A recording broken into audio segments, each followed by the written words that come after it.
So I wanted to do a recap of the call that I just did with Antoine Walker and go over some of the notes. I realized I wasn't live on Instagram before, which kind of sucks, but it is what it is. Um, it was such an interesting call, and we talked about a whole lot as it pertains to money and athletics and the importance of having veterans in your life. And this is one of the reasons why I do what I do, because I've had some amazing veterans around me, amazing people who have poured into my life and poured into my career and all these different things. I see somebody saying, I have a game today. Can you give me some advice? I'm happy to give you some advice. I do remember playing against Nelson Giants. I'm seeing the chat on Instagram right now. But man, man, it was such a dope call today. It's bummed that I didn't go live on Instagram, which is fine. It happens, and you all can watch the full video on YouTube. If you just go over to YouTube and you type in my name, which is at the bottom of the screen. If you just go to Trey Mourning 33 on YouTube, you're able to watch the full stream of my conversation with Antoine. But I just think the game of basketball really needs veterans, right? The game of basketball needs so many things, but there's a lack of veteran leadership, and I know I'm only here as a result of the veterans in my life, right? Whether it be guys like Antoine or my dad, even though he's my dad, I consider him a vet in my life. Patrick Ewing, who I'll have on the show soon, guys who I played with as well. You look at, I think Gabe Vincent and I are the same age, but just to see what he's doing now is super dope. Shout out GV. And then, man, who else? The Mario Chalmerses and the Brandon Knights and the Jared Jacks and the so many guys who I had the opportunity to be able to play with and learn from. It's just so important to have a veteran in your corner. But Georgia, I just saw your message. Go ahead and tell me, what is your question specifically in terms of the advice that you need? Like, what advice are you looking for? I don't know how I can help specifically, but what advice are you looking for? I see some other people joining the call, which is dope. I really wish I was able to go live today on IG, but I mean, stuff happens. It's life. But anyways, I just wanted to do this quick recap of the call with Antoine, just the importance across the board of having veterans in your corner. We talked a lot about financial prep in terms of when you make your money in the league, that first salary and what it is that you earn, that's money that should go towards building the foundation of having your tax guy, having your financial team to be able to, your lawyer to look over the contracts that you're going to receive, your George, I'm saying I'm a point guard, and I'm wondering how I can do my best on the court confidence-wise to keep driving to the hoop. Let me just, George, I'll get to you right now, actually. But yeah, if y'all haven't checked out the video with Antoine, if you weren't watching live, make sure to go over to Trey Mourning 33 on YouTube, and you're going to go over to, you'll be able to watch the whole entire video. It was one of my favorite ones we've done so far. I think we've done 4 or 5 interviews for the rookie and the vet to date, which is awesome. Had some great guests on there. My dad, Antoine Walker, Quentin Richardson, Darius Miles, all this week. And then my friend Arian Rashid, who's a sponsor, Trumbull, who's a sponsor of the rookie and the vet and what it is that we're doing here. Georgia, specifically, you're a point guard and you're wondering how you could do your best on the court confidence-wise to keep driving to the hoop. In terms of confidence at the end of the day, I'm a big believer that you have to do the work early. And what I mean by doing the work early, and this is something that I learned from other professionals in my life, and I'll switch screens over here. What I've learned from other professionals in my life is that you really have to develop a scouting report. I hate the Knicks. I saw somebody just drop the Knicks. I hate the Knicks. I always will. But you have to develop a scouting report, Georgia, and be able to understand who you're playing against. I think a lot of my confidence while I was playing came from the work that I was doing before. So defensively, specifically, what I would do, I know you're talking about attacking the basket, but defensively, what I would do in particular is I would pick 2 things that I want to do defensively. Like, I'm playing against a certain player. I'm like, okay, what are 2 things that I want that player to do? And I'm going to force them into those 2 things the whole entire game. That gives me confidence defensively. So you're not having to think a whole lot. You're literally just seeing somebody, and based off of their tendencies, you're like, okay, I want them to go left, and I want them to shoot contested 2s. 90% of the people that you'll see within the basketball world, 90% of players, whether it be in a rec gym or even in the NBA, most people can't go left, right? Most people can't go left, and most people can't shoot. If you look at percentages in terms of basketball, the lowest percentage shot you're going to see is a contested 2. So you want people to shoot contested 2s, and you want them to drive left. If you do that again and again and again, you're going to see success. That's just a baseline right there. And then in terms of having confidence in terms of where to keep driving on the court and when to keep driving to the hoop, you just have to make the right reads at the end of the day. Like, what I'm going to do probably in this call as well is I'll break down film, and I will show you specifically what reads to make and what position that I want you to make these reads in. Georgia, if you're still in the call right now, what I want you to do, I want you to drop a player that you want me to break down, and I'll do a breakdown of that player right now, just showing you the different reads that player is making on the court. And again, if you haven't checked it out yet, go over to my YouTube. I just did a live video with Antoine Walker. I sat down with him, and we talked about a lot of different things, but specifically from a player's perspective, we talked about how to set up your money in the right way. Georgia, it could be an NBA player. It could really be anybody. It could be a player you're watching. It could be an NBA player. It doesn't really matter. NBA, college, WNBA, whatever it is. Just drop a player here, and then I'll pull it up and do a film review of that player. And I'll pin your question. But yeah, go over to YouTube if you have not checked out the interview that I just did with Antoine Walker for the Rookie and the Vet. It was one of my favorite ones. Paige Beckers is fine. Let's do Paige Beckers.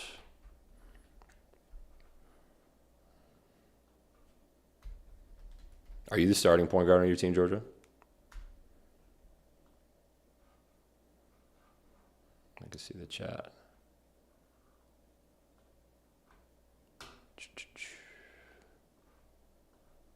Move this over. Jalen Brunson is fine. I actually played with Jalen Brunson. Okay, you're the starting point guard on your team. All right, so let's look at Paige. I know I'm not sharing my screen right now, but we'll talk about this.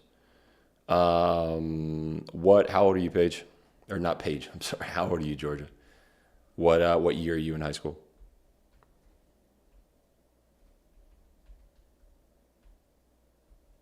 Hi, Paul.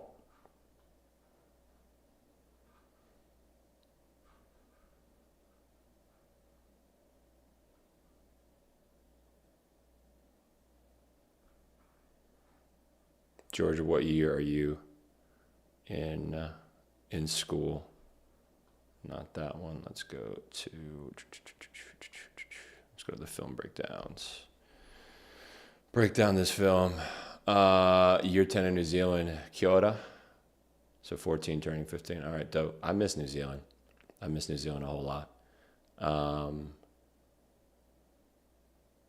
Paul, appreciate the support. No, it was a dope call. I was telling people to go check that out if you've not checked it out. It's a really, really cool conversation I had with Antoine. I'm really bummed that I wasn't live here on IG, and I realized I wasn't here live on IG. But go ahead and check that call out if you haven't done it already. But dope, 14 turning 15. All right, so in a situation like this, and your question in particular, and I'm going to go back to, I can't go back to where you have it pinned. Appreciate the support, Evan. In terms of the confidence as to when to attack, Georgia, I don't want you to think about basketball in terms of making moves. Like, stop thinking about basketball in terms of making moves. You should only be making reads out there on the court, right?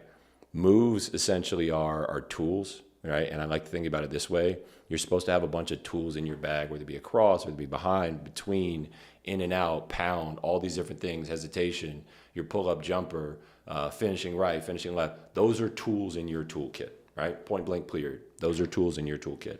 And since you have those tools in your toolkit, you're not just going to go and say, okay, I want to use a hammer now, and I want to use a drill, or I want to use a nail or a screwdriver. You're not going to think that way. You assess the situation, and based off what the situation is asking you to do, you're then going to say, okay, let me go and make this move and let me make this decision based off of that. So if you look at Paige Beckers right here, one thing that is different about the professional game than the high school game, or you're talking about your year 10, which is high school in New Zealand and high school here in the States, is spacing, right? In the WNBA game, you look at the spacing right here. Look how high this ball screen is. This ball screen happens almost close to the half court line, pretty much halfway between the 3-point line and the half court line. When a ball screen happens really high, what that allows a player to do is go downhill, and in a situation like this, let's say she can pull up from 3 right here, which she does.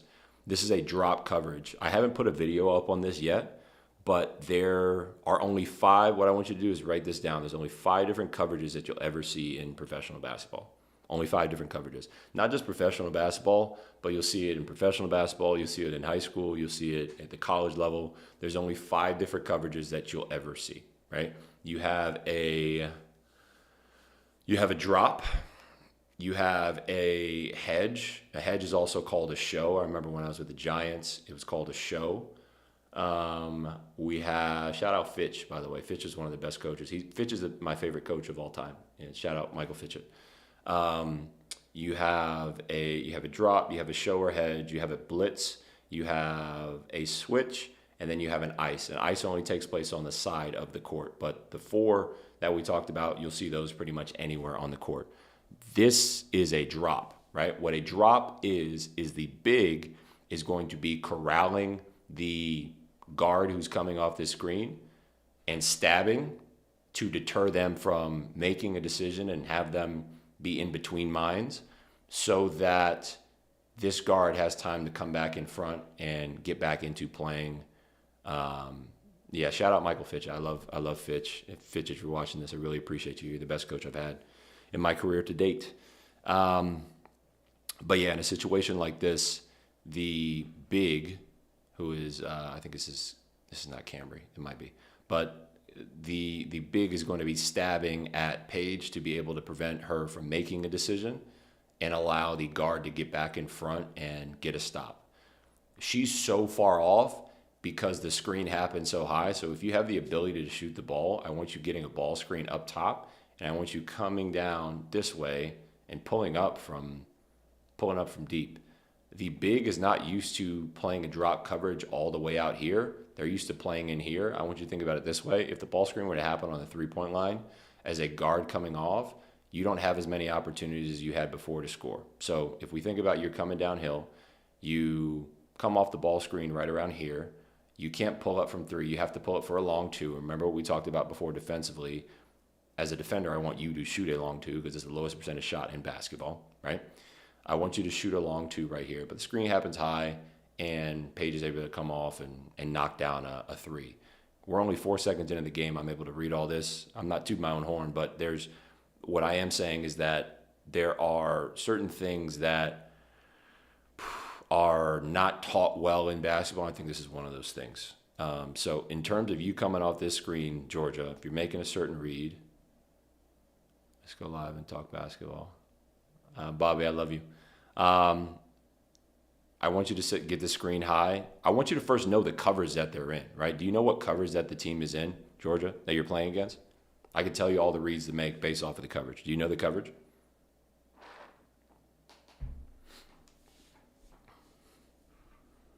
Let's go back to the chat. 3-2.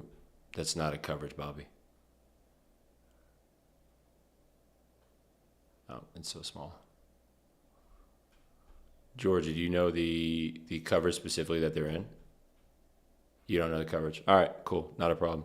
That's something for you to know, like right off the bat. Like you have to, let me close my calendar. That's something for you to know right off the bat. Like you need to know what coverage the team is in. Bobby, you're crazy. Man is a defense. Man isn't necessarily a coverage. So when you're driving to the basket, there are different advantages that you're going to look to have. So yeah, man, but man isn't a coverage. there are three different types of advantages that you'll see within basketball. You'll see a horizontal advantage, you'll see a vertical advantage, and you'll see a physical advantage. You can have a shooting advantage as well, so there's really four. A horizontal advantage is essentially you saying, I'm quicker than this person, I'm going to get by this person. And a vertical advantage is I can jump higher than them or I'm taller than them. For me, I can get my jump, I'm 6'9" with a 7-foot wingspan, 7'1" wingspan. I can get my jump shot over pretty much anybody because I'm taller than them. And that I use to my advantage. I don't necessarily have to work super hard to do it. I just get to my spot, turn around and shoot. And then you'll also see a physical advantage, which is essentially me saying I'm stronger than this person. You look at Shaq. Shaq just catches the ball close to the basket and he turns around and dunks it, right? Wemby would have a vertical advantage. And you look at a guy like, I don't know, Derrick Rose. Derrick Rose would have a horizontal advantage and he's quicker than this person. What you're going to have to understand next is what type of coverage. Okay, that's great. You're 5'10", right? And you're 5'10" point guard. So if you're a 5'10" point guard, and George, forgive me, I'm not able to look up your profile right now. Are you a girl? Pistol is a play. Evan, pistol is a play. All right, Georgia, you're a girl. I'm assuming based off you being in New Zealand, that was a name that's pretty common there.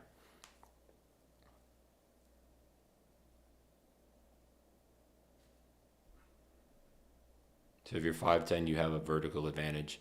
So you can get to a certain spot just based off of what your shot is. All right, one thing that we do is, yes, you're a girl. Okay, cool. So another thing as well is based off of, so you're a 5'10" point guard who's a girl. Can you shoot? Tell me more about your game.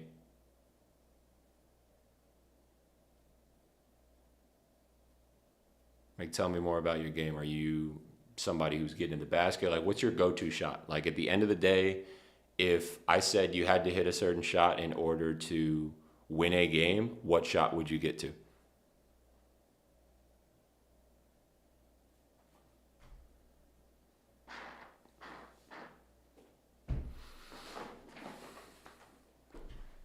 It could be as simple as like a right-hand layup. Like, I'm going to get to my right-hand layup every single time. Good three-point shooter, great with free throws. Okay, three-point shooter.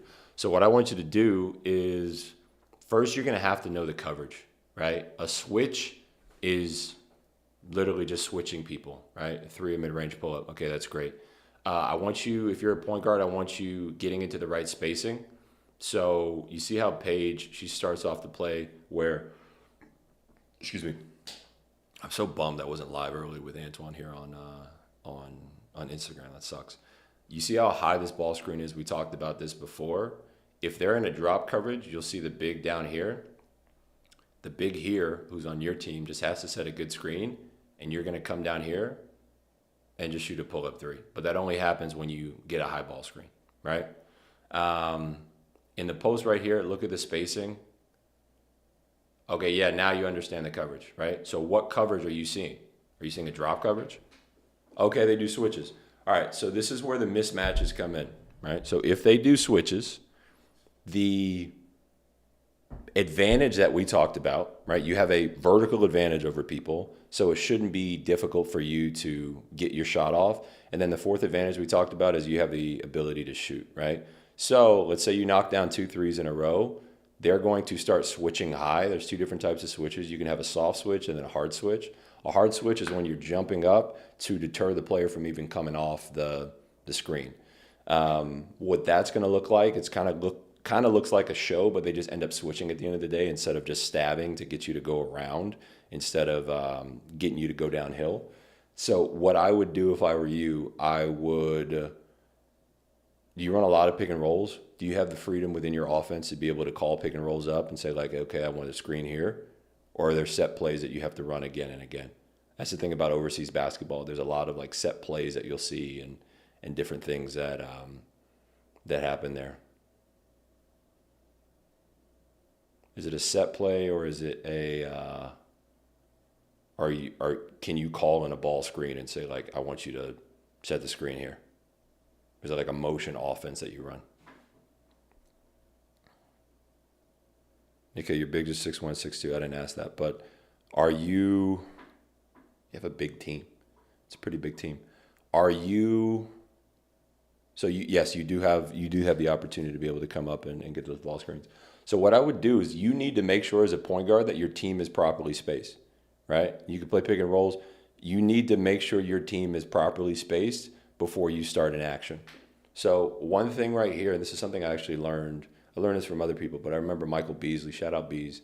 I remember Michael Beasley was. I was playing pickup with Michael Beasley here in Miami one time, and I remember I caught the ball in this situation in the post. Bees was the one who threw me the ball into the post, and as soon as I caught it, I went to make a move. I think Bees cut this way, and he got mad. And him and I talked after the game, and he was like, Trey, I want you to slow down. I want you to catch the ball, and I want you to wait for me to cut through, because when you cut through, now you have space to operate. So for you as a point guard, you have the ball at the top of the key, and what you're going to do, you're going to make sure everybody is in the right space. This is why communication is so important. So you need to communicate, make sure everybody's in the right space. And once you've communicated that, then you're going to go into the action. You're right-handed, I assume, because the majority of people are right-handed. So you'll be where Paige was up here. You'll call the ball screen up. You'll come downhill. You're getting a switch, right? So potentially, let's assume this. Let's say the person who's switching onto you, if you have a big who's 6'1", 6'2", are the bigs who are guarding you, the bigs who are guarding those girls originally, the ones who switch onto you, are they quick-footed or are they slow-footed? I'm imagining they're slow-footed if they're bigs.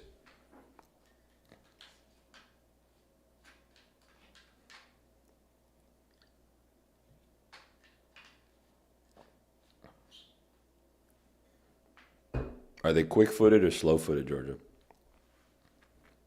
All right, they're slow. So if they're slow, you have a horizontal advantage against them. You just need the spacing to be able to operate. I just want you to put yourself in the space to succeed.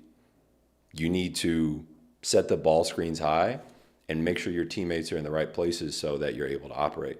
One thing that you see a lot in youth basketball, and it sucks, is that, and you'll see this on your team, just say yes if you see this, Georgia, you'll see a lot of different players who will just run towards you and be like, ball, ball, ball, right? Because they want the ball.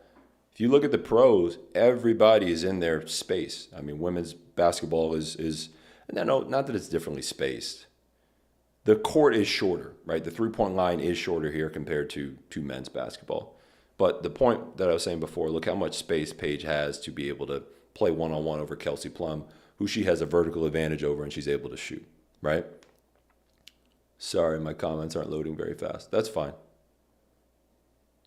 But is this helpful based off of what it is that I'm saying, Georgia? Does it make sense what it is I'm breaking down, what it is I'm helping you understand?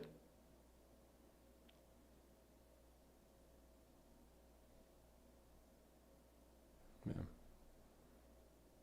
So with Paige, she has so much room to operate in. Granted, she's a great player. Look how high this ball screen is too. They're in a drop coverage. She can pull up and shoot a three, or she can attack a big, and a big is not used to playing all the way out here, so she's able to attack them because they're slow-footed. Appreciate that, Evan.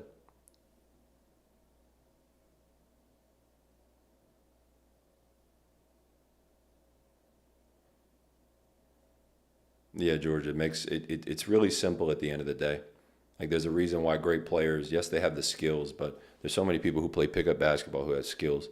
A lot of people who play pickup basketball, they don't have the understanding and that basketball IQ to be able to go out there and make reads. I was talking to Darius Miles yesterday. Darius Miles is before your time. So is Antoine and Q Rich. But D Miles was he came out of high school when he only did 3 years in high school. He was a junior in high school when he left to come to the NBA. And I think he was a number 3 overall pick. And he played with LeBron James when he first came into the league and around that time. And D Miles was a freak of nature in terms of his physical abilities. And he was talking about this with me the other day or yesterday when we recorded for the show. He talked about how the best basketball players are the smartest basketball players. So I know, Georgia, you go in and you probably work on your game a whole lot. You're training with fit. You're training with, all these different Maybe you have other trainers. Maybe you're training with Sammy D. If you know Sammy D, give him a big hug for me. Tell him I said what's up. He's good people and somebody I really respect. I have a lot of teammates from New Zealand who I feel that way about. Pretty much all of them, to be quite honest with you. I actually have a picture on my wall of my time in New Zealand. One of my favorite, headbands. Shout out to Knuckleheads. I love those guys. But yeah, Paige, like you have to be smarter as a basketball player. It's not about just going fast, and it's not about just going out there and hooping. Like, you need to watch the game more. You need to watch film breakdowns. You need to watch how to, pick and roll coverages and how to break these things down and notice your advantages. And what I want you to do is I want you to keep a mental note of who it is you're playing against and look at what they're good at, look at what they're not good at before you even go out there and play. And when you go out there and play, you're able to just go ahead and attack and do your thing. It's going to be much easier for you. Paige is just out there cooking on. I think she had like 40 something this game, but look how much space she has, right? On each of these shots, she has so much space. It's because her movements are correct. She's waiting. She's patient. She's reading the coverages, all these different things. George, are you playing at, what's that arena called? Are you at, it's not the Trafalgar Center. We used to play in the Trafalgar Center.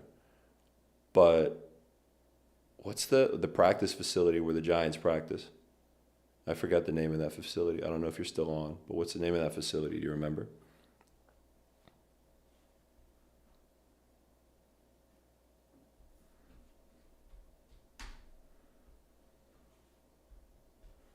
Alrighty, let's look at Jalen Brunson, because you said Jalen Brunson, Evan.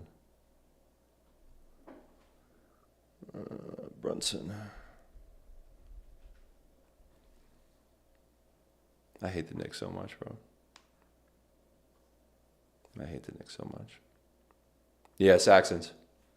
Oh, no, not Saxons. We're playing at our school. We train with him. Off-season Sammy D. No, he's good people. All right, so another thing I want you to watch, we'll watch another point guard, Jalen Brunson here. Look how much space is on this court right now, right? Everybody is spaced out and these players in the right position. George, you really need, as much as you hate the Knicks, you got to love his game. I have a lot of respect for Jalen Brunson, right? I think I never played with Jalen Brunson, but I remember camps in high school when I was a kid. I say when I was a kid, I was like 16, 17 years old. Going into my junior year, there was this camp for like the top 100 players in the country, and it was in St. Louis, and it was all the top 100 people going into the junior year class. And I remember being at that camp with Jalen Brunson. I think Mikhail was there. I don't know if Cat was there. Cat was a great player then. I don't know who's there. I know Devin Booker was there. But I remember JB and I remember Mikhail then. And then I also remember other camps that we would go to. Like, I remember seeing them the whole entire summer. I don't know if I played with JB. I might have in one of those camps. But I remember all these guys. And I was at Georgetown and they were at Villanova. And they were able to win, man. And I'm not going to throw shade on winners. I hate the Knicks for personal reasons. And I will say that, like, winners are winners. I'm not going to take that from somebody. I'm not going to throw shade on somebody because they won. Even with Villanova, like what Jalen Brunson and what Mikal Bridges did when we were in college, and Josh Hart as well. I salute them. I tip my hat to them. Jay Wright as well. That man can wear a suit. Like, he's, the cleanest suits that I have seen. I have like a page on Pinterest of him and Pat Riley's suits because I love a good suit. And I used to look forward to seeing what suit Jay Wright would wear. But back to this, the spacing. Look how he just holds space. He's just so far wide. And one thing I do, Georgia, this is something I want you to do as well. Anytime you're watching film, watch it with the sound off. That's so important. And then also watch it on 0.75 speed. So basketball in general is a the NBA, let's say the NBA is a media company, right? The WNBA is a media company. They're media companies. They just happen to be a collection of 30 different teams that all play a role within this media operation. That's how the NBA players make money. That's how the contracts keep going up and up and up and up. It's because they're a media company, right? And they have the Amazons, they have the YouTubes, they have all these companies paying them to be able to, the Disneys, to be able to broadcast their games on a continuous basis. Now, since they do that, they make money based off of how many people watch the games. It's all viewership based. So, I mean, they sign contracts beforehand, and that money gets distributed out regardless of how many people are watching, from my understanding. But no, that is how it works. It's not just my understanding. It's how it works. But they want people to watch these games, right? So, yes, it's basketball at the end of the day. And some announcers are great. They do a great job. I love Mike Breen. I know some of these guys personally.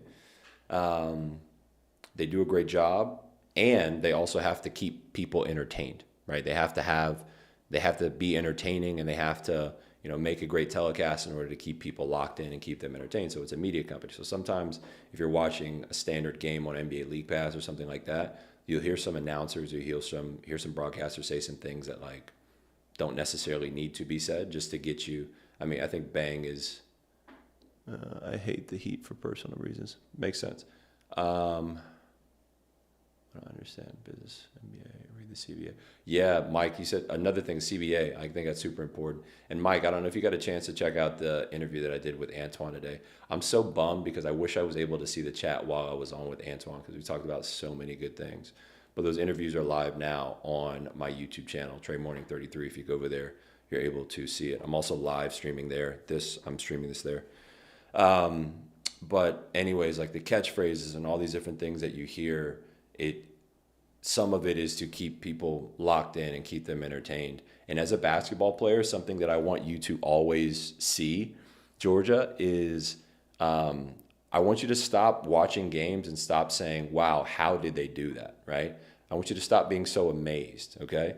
Because they're human beings and you could do the same exact things. Granted, you may not actually be able to do it in terms of jumping out of the gym, or you're not 7'4" or 7'3" like Wemby and have his wingspan and aren't able to move the way he does. But at the same time, you can make some of the same reads. And I tell players who I'm fortunate enough to work with, who we're fortunate enough to work with within our program, is that the goal at the end of the day is for them to be their own favorite player, right? Georgia, you have to be your own favorite player. Yes, you can like Brunson and he could be one of your favorite players, but you have to, excuse me if this offends you, you have to go out there with a mindset of I'm going to kill Brunson. I'm going to bust his ass when I'm playing against him, right?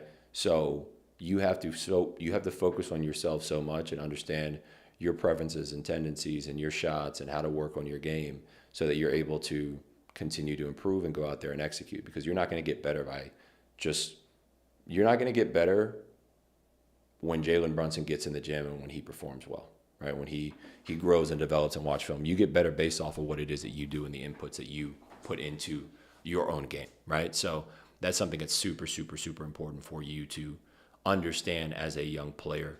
And that's one of the reasons why we watch the games with the sound off, so we're able to lock in. If you're ever in an NBA, or if you coach or something in the future and you're involved with the NBA, even in college, sometimes in college you rarely see it with the sound off, or excuse me, on. Most professional film sessions are done with the sound off, right? There's very, very few times where you ever hear it with the sound off, because you want to be able to be locked in and be able to understand what it is that is going on, and just be able to make the right adjustments and reads when you're out there on the court, right? So that's something that's extremely, extremely, extremely important for you to understand, right?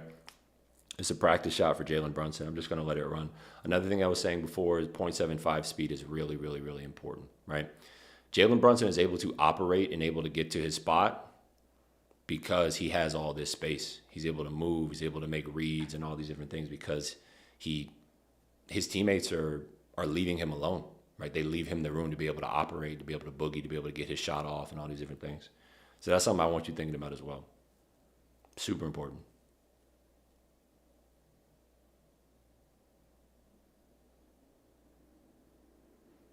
The Spurs tricked this off, man. The Spurs tricked this off. I mean, you got to tip your hat at the Knicks for winning it. But the Spurs tricked this series off, man. They really tricked this series off. And I think a lot of it has to do with mindset. I just think the Spurs were weaker mentally, and they made a lot of immature decisions. I think the only players with finals experience on the Spurs were Harrison Barnes. Harrison didn't get a lot of burn. But at the same time, that's not his role on a team like this. I think as well, when you have a team full of young guys and you allow the young guys, yes, people need to learn. And you look at a guy like Tim Duncan, he lost the finals as well against the Heat. And I think he lost against the Pistons too, potentially. But man, like you really need to have, and this is something that we talked about today when I was live with Antoine. There's a lack of, and even with D Miles and all this stuff this week. Georgia, do your thing. Let me know how it goes. Shoot me a DM. We'll talk about it. But good stuff. But no, one of the things I was talking about with Antoine today, which I really enjoyed, and with D Miles yesterday and Q Rich, is that the veteran leadership around the league has completely changed. Like you'll see, not necessarily completely changed. You can see our conversation over on YouTube. Hasn't necessarily completely changed, but it's just really different compared to what it was before. I'm 29 years old. I'm 30 in 2 weeks. Veterans are my age as opposed to, I don't know how old Robert Parrish was when my dad was a rookie in the league. Is Wemby dirty?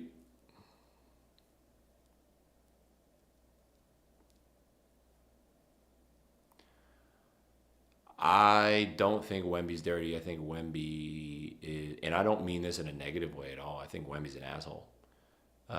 Kobe was too. And I think that led to, great performances. I think that leads to a lot of success. I think that leads to a lot of good things. I don't think Wemby is dirty. I think he's very long and gangly, and as a result of that, he could swing and hit people in the face. I don't think he's a dirty player. I wouldn't go as far as saying Wemby's dirty. Take a look at.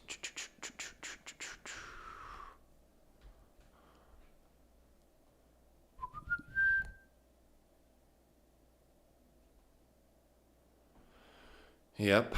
Let me see. Let me check the chat. How do I get my kid to watch stuff? Oh, I appreciate it, man. Have them on right now, right? Have them on right now. Go to my YouTube channel. Like, Rafael, like the reason why what I do exists is because I know there's a big gap for it. And Rafa, like, tell me if I'm wrong. I guarantee you are paying potentially thousands of dollars for trainers on a regular basis, right? In a yearly basis, let's say. Within 6 months, you're spending thousands of dollars on AAU programs, trainers, all these different things again and again and again, right? So if you're doing that again and again and again, but you're not necessarily seeing the results, is because you're investing in the wrong things. Not throwing shade at where you're putting your money. I'm just keeping it a buck, right? I was a professional when I learned some of the things that I learned. Granted, I did get to learn from my dad as well. I got the benefit of learning from my dad and asking him all these different questions, but you don't really know what you don't know. I learned some things about pick and roll coverages when I was over in New Zealand playing most recently that other people don't necessarily pick up ever in their careers, right? I was talking with Mac McClung. We went to dinner when he was here in Miami. Mac's a former teammate of mine at Georgetown. I'd love to have him on the show.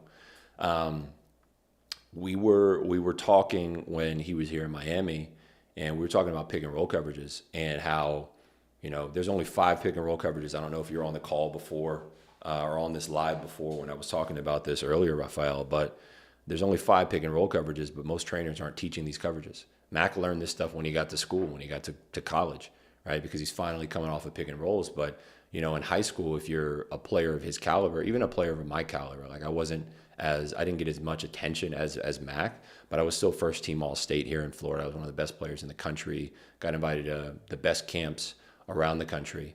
You don't learn this stuff until you're a professional, really.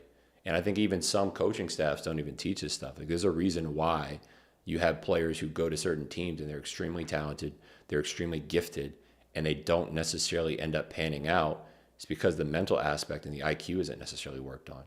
Granted, there's a number of different factors. Like, it's not just one size fits all in terms of, okay, this player, isn't taught about the IQ. This player isn't taught about the X's and O's. Some players are knuckleheads, and some players come from like really, really bad situations in terms of having poor influences in their lives. And if you haven't already, I'll get over it. I am over it now. But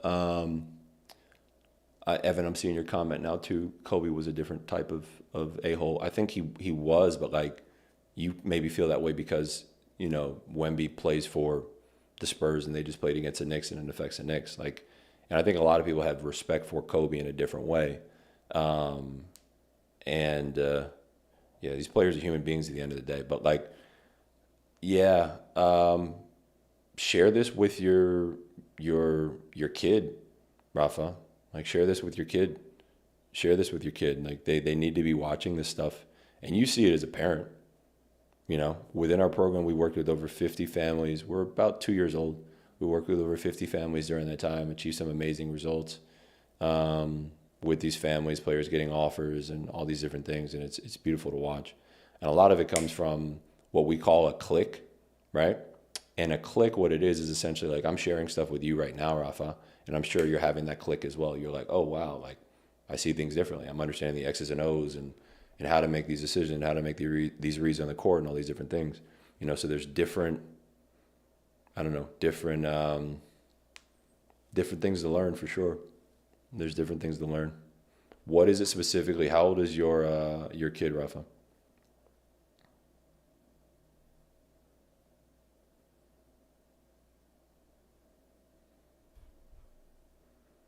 Smitty, what's going on, man? Just got done recording with Antoine not too long ago. I wish.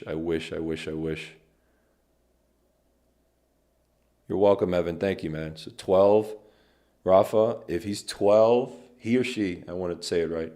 If he or she is 12, I'm sure we talked in the DMs as well, Rafa, but excuse me for forgetting. Is your son mature enough? Let me ask you. Like, is your son mature enough to be able to understand these things?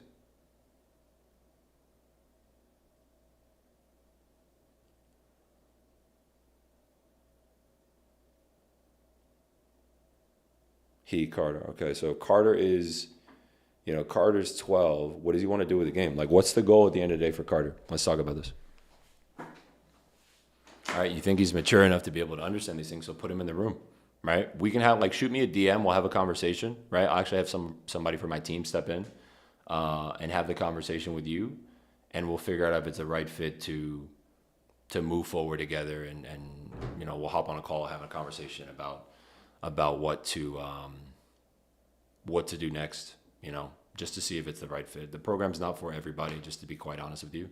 But at the same time, man, let's have a conversation. I just texted somebody from my team, and they'll be ready for when you reach out in the DMs to be able to go back and forth and figure it out. But man, like, I'm telling you, it makes a world of difference to be able to break down the game and understand, the X's and O's this way. What's your background in basketball, Rafa? What is it what's your familiarity with the game? But I'm just loving this breakdown. No, for sure, bro. For sure. I'm glad you love it. Rafa, is there anybody else you want to see? Any other film, any other stuff that you want to go over in particular? You played in high school. Okay, cool. All right, cool. You played in high school. What position does Carter play?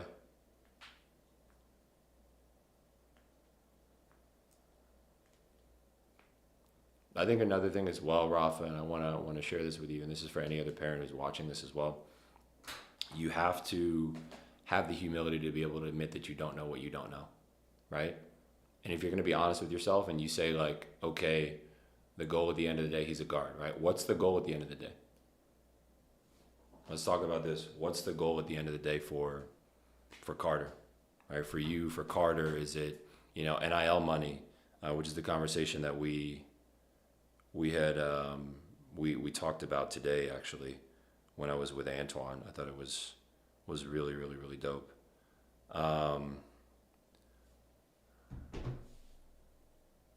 What's the goal? What's the goal at the end of the day? What did I say? I forgot what I said that y'all were saying facts about. Oh, I remember, in terms of the parents. Like, you have to admit what it is you don't know. I think so many parents out there, they want to fight and scratch and claw for the ability to admit that, I don't know, that they feel like they did it on their own, right? They feel like they did it on their own and they can make it out and figure this stuff out. But like, the best money that I have invested ever, personally, has been paying people who know what it is that I don't know, and essentially cutting the line to be able to learn from them and get a lot farther and do a lot more than I ever could have on my own. But yeah, Rafa, what's the goal at the end of the day? Tell me what the goal is.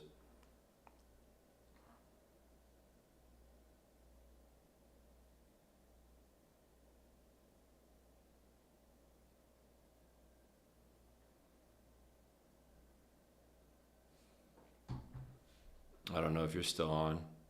But if you're not on, I'll just go to another breakdown. If somebody has another player or another game or something along the lines of that you want broken down, okay, we honestly don't know.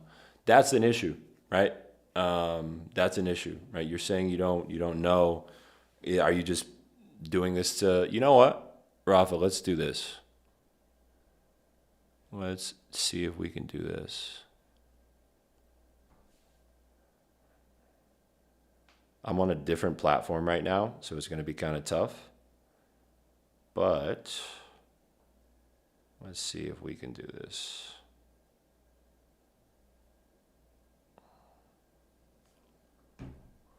A Bob Cousy breakdown would be absolutely ridiculous. Mike, you're a fiend. You're an absolute fiend. I could do that. I could do a Bob Cousy breakdown. Rafa, let's have a conversation right now. I'm going to... Yeah, I know we went back and forth and we talked before.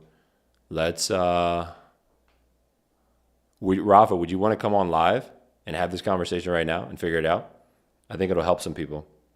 If not, that's fine too. No pressure.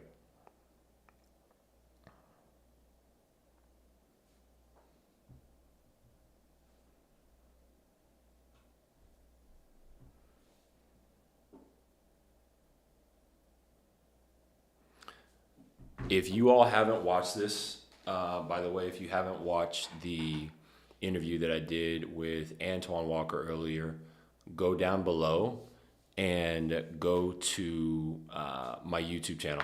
Check out my YouTube channel. Fala aí, Leo. Tá de boa? Bom te ver, cara. If you haven't seen the interview that I did before with Antoine Walker, I just got off live probably like an hour or so ago with him. It's live up on YouTube. Great interview. We talked about the ins and outs of basketball and so many different things. So many different things just in terms of how to navigate the game. Antoine was vulnerable enough, and he kept it a buck and talked about how he has lost a lot of money since becoming a professional athlete and even after his career. I think he got about $130 million in earnings during his career. Not right now, literally eating dinner watching this. All right, all good, Rafa. No worries. But no, Antoine literally, he earned like $130 million during his playing career. And because of some certain investments he made, in particular in the real estate market, he lost a lot of it during the recession. And man, it was a really, really impactful conversation. It blessed me. It put me on and really, really, really freaking blessed me. And I know it's going to be helpful for other people to watch. Bob Cousy. Mike, I'm actually going to do this if you're on right now. Bob Cousy highlights. Let's watch this. This is so crazy. All right, I'm an AAU coach just trying to get better. OG, what is the main issue that you have right now as an AAU coach that you need help navigating? What's the main, Mike, you're crazy. What's the main issue that you have right now that you need help navigating as an AAU coach? What are you struggling with? Deus te abençoe, mano. Tamo junto.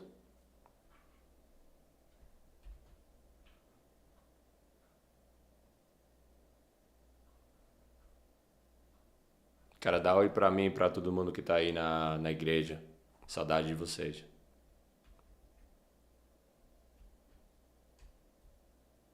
No, Ralph, of course, bro. I was speaking to somebody as well, Leo. Speaking to him, he knows who he is.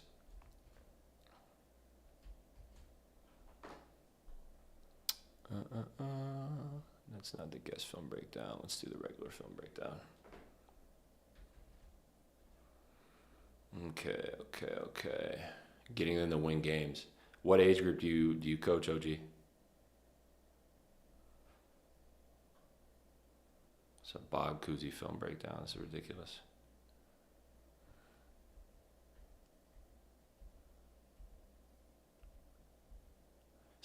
One thing that people don't necessarily understand is you actually need to practice is passing the basketball.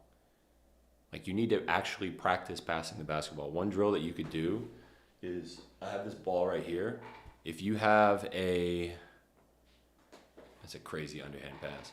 But if you have a wall in front of you, and specifically I'm thinking about like a brick wall, if you can find a brick wall in front of you, identify one brick that you want to pass to and just hit that brick with chest passes, work on hitting it with bounce passes, work on hitting it with a right hand overhead pass, a left hand overhead pass, right hand bounce pass, left hand pocket bounce pass. That works on your pocket passes and the pick and roll, all these different things. You can either start doing behind the back, in the air, from the bounce, both ways. There's a bunch of different ways that you could do it, a bunch of different ways that you could take it.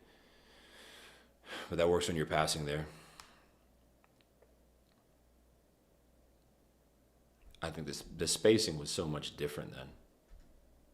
Spacing is so much different then. I think everything is compacted back then. This is the same exact spacing that you probably see in the NBA now. But the one thing I will say is everything is compacted more. The three-point line just expanded everything. But this is appropriate spacing. This is where you want everybody. There's no need in being behind the three-point line now when there was no three-point line, you know? There's no value in that. 7th grade, I'm coaching my son, and it's too because he don't listen. He's not going to listen to you. He's not going to listen to you. I think, like, anytime a parent is coaching their son, the son isn't going to listen necessarily to the parent because you're dad, right? Granted, some cases I may be not, I mean, maybe completely wrong, but from what I've seen in my professional opinion, you're going to be dad at the end of the day. I even think with me, like, my father is Alonzo Mourning, right? And he is one of the greatest basketball players of all time. There's things he said to me that I didn't listen to at the time. And it's just part of it, you know?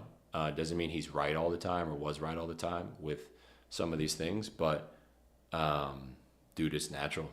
It's natural. Like, you're going to see that. You're going to see the kid not listen to you or your son not listen to you. Just focus on being the best coach possible. And I think the advice I give you as a coach is, like, get help yourself, get coaching yourself, right? Get help yourself. We had talked about this earlier. Most parents don't want to admit that they're wrong, you know? And I think most coaches don't want to admit that they're wrong either. Some coaches will think, okay, because I'm coach, I'm right. I can't tell you how many coaches I played for who weren't good coaches. Like, not every coach is a good coach. Just because somebody has the title coach doesn't make them a qualified coach. And I think a lot of parents out there, they just put their son or daughter with coaches because, oh, this is supposed to be the coach and they know what they're talking about. Or they played a little bit of professional basketball. Like, there's a reason why. And I have the utmost respect for Michael Jordan. Like, he's on my wall behind me and he's one of my favorite players. But you look at, like, just because you're good at one thing doesn't necessarily make you great at another thing. You know, he wasn't necessarily the best owner in terms of wins and things like that. And the draft picks he's picked and how they panned out. It's not necessarily the best identification of success. You know, just because you're good in one field doesn't necessarily make you great in the next field that you're going to step into. I need to get him to score in the game, stuff like that. So I think about it this way, OG, the better your questions, the better your answers are going to be. That's a ridiculous layup from Bob Cousy. Look at the jelly on this. He wasn't even looking. That's so disrespectful. But if you need to get him to score, okay, like what's the main issue? Like let's identify the problem. Anytime we are addressing a problem, and I tell this to the families that I work with all the time, anytime we're addressing a problem and trying to figure out what it is that's going to, I don't know, make a difference or solve something, when we properly identify the problem, we've halfway solved the problem, right? Because you're saying, okay, I need to get him to score more in games. Well, is it the fact that you don't call enough plays for him? Is it a fact that he has an open shot but he's passing up an open shot? Like, what are all these different things?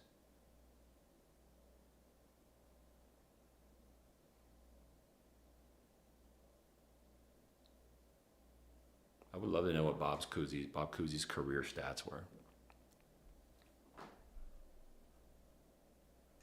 Let's see, Bob Cousy career stats. Bob Cousy career stats.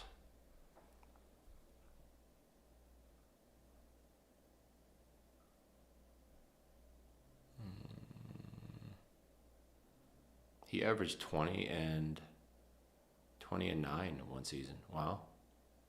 85% from free throw. It was his best season right here. He's not aggressive enough when I know he has it in him.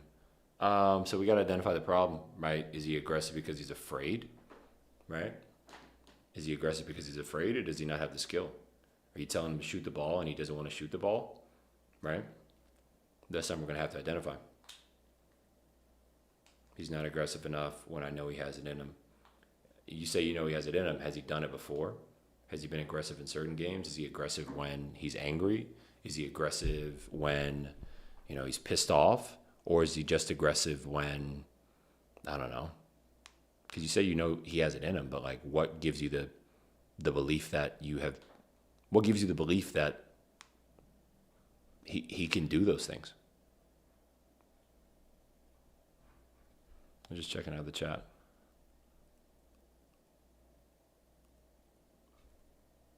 He's aggressive when he's pissed off. Okay. So if your son is aggressive when he's pissed off, but in other times he's not,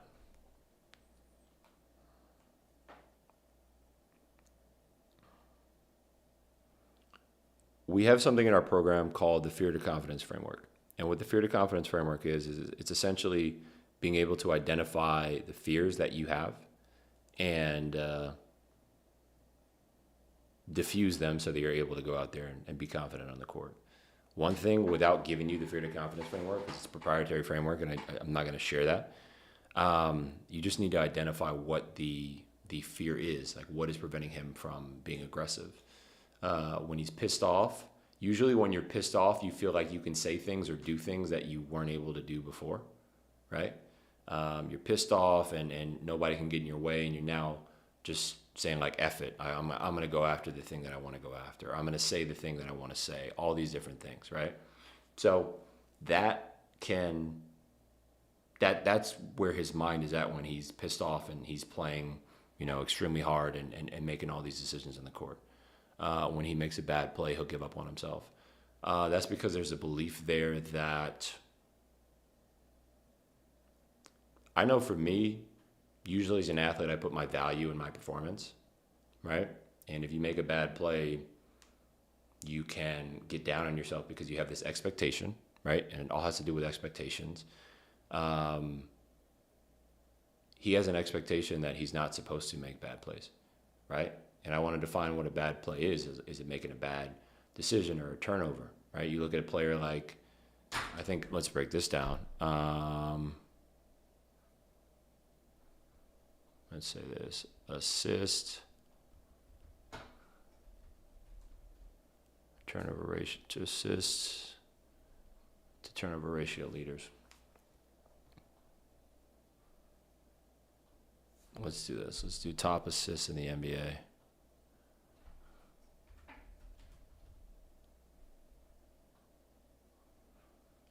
Let's do top turnovers.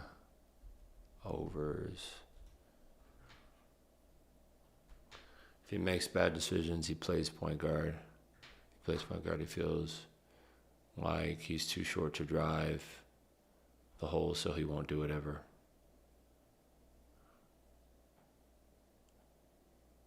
I mean, then you just need to watch film with him and point out, like, okay, are you actually able to do these things? That's my perspective there. Like, I would watch film with him and get him to understand that, right? Within our program, we break down film with all these different players, right? All the players in the program, we go over their film. The same way I'm going over Bob Cousy's film, right? I go over your son's film, and we get to understand, okay, like, what is the issue? Like, what is it that he can do? What is his go-to shot? What should he be focusing on in these certain scenarios instead of going in and trying to jack up shots? Maybe he's right. Maybe he is short, right? All these things could potentially be true. But there is a way for him to be effective in the game, and we just got to figure out what that is specifically, you know? So let's check out assist leaders in NBA history. You got John Stockton. You got John Stockton, Chris Paul, Jason Kidd, LeBron, Russell Westbrook. The guys in bold are the active players. But if we look at the most turnovers in NBA history, like you look at these three right here. Look, you got LeBron, Russell Westbrook, James Harden. Same thing here. LeBron, Russell Westbrook, James Harden. LeBron, Russell Westbrook, James Harden. I guarantee you'll see these other people at the top of these lists as well. If you look at assists, granted, assists is different. It doesn't necessarily mean these guys are passing. John Stockton, he's number 6 all time, right? John Stockton's number 6 all time on this list, and he's also the leading assister in NBA history by a long shot, by 3,300 assists over Chris Paul, who had a very long career, you know? And the majority of the time, John Stockton was passing the ball to Karl Malone, who's number 3 all time in turnovers. You know, you look at, I mean, I didn't know Patrick was so high on this list, but like all these people, great players, playmakers. Look at this. It shouldn't necessarily deter you to make turnovers. I think I would argue the fact that like every single turnover LeBron has had, he's learned something on one of those turnovers by watching the film, by reviewing his game, that allowed him to go out there on the court and make a better decision, right? Make a better read. That's my 2 cents on this. That's how I would approach this. You know, just put things into perspective. And when you put things into perspective, your mind frees up and you're able to go out there and do things differently, right? And you watched that play when I was a kid. I think you're saying you watched my dad play when you were a kid. That's dope, man. Appreciate the support. But no, that's the way I would tackle that. That's exactly the way I would tackle that. Boys, everyone know. If you haven't already, I'm about to sign off for now. But if you have not watched already, please go over to YouTube and subscribe to my channel if you haven't. But there's a live video that I did for the Rookie and the Vet with Antoine today. I want to do a recap of it now just to like talk about all these different things. But man, it was such a good call. I learned so much from Twan. Can you consider yourself a fan since your dad played during the 2 back-to-back Eastern Conference championships? Can I consider myself a fan? I don't know. I don't understand that question.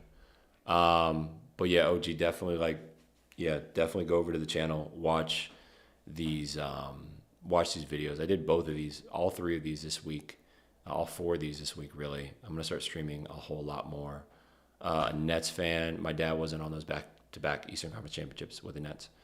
But man, this conversation I had with Antoine today was extremely beneficial.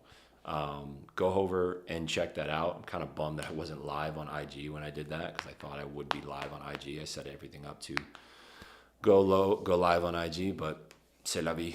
But anyways, I'm going to sign off for today. But I will be back on live at some point soon, more than likely. Let me go to the right screen. More than likely this week, I'll be back on live to be able to break some things down, go over some more film reviews. I'll definitely be back on live on Monday to go over some film with the players in our program. So I'll talk to y'all then. If you have any questions, shoot me a message here on IG. If you have any comments or just suggestions as to what it is that you want to go over in these lives or outside of these lives, don't be a stranger. Go ahead and shoot me a message, and we'll talk there. Peace.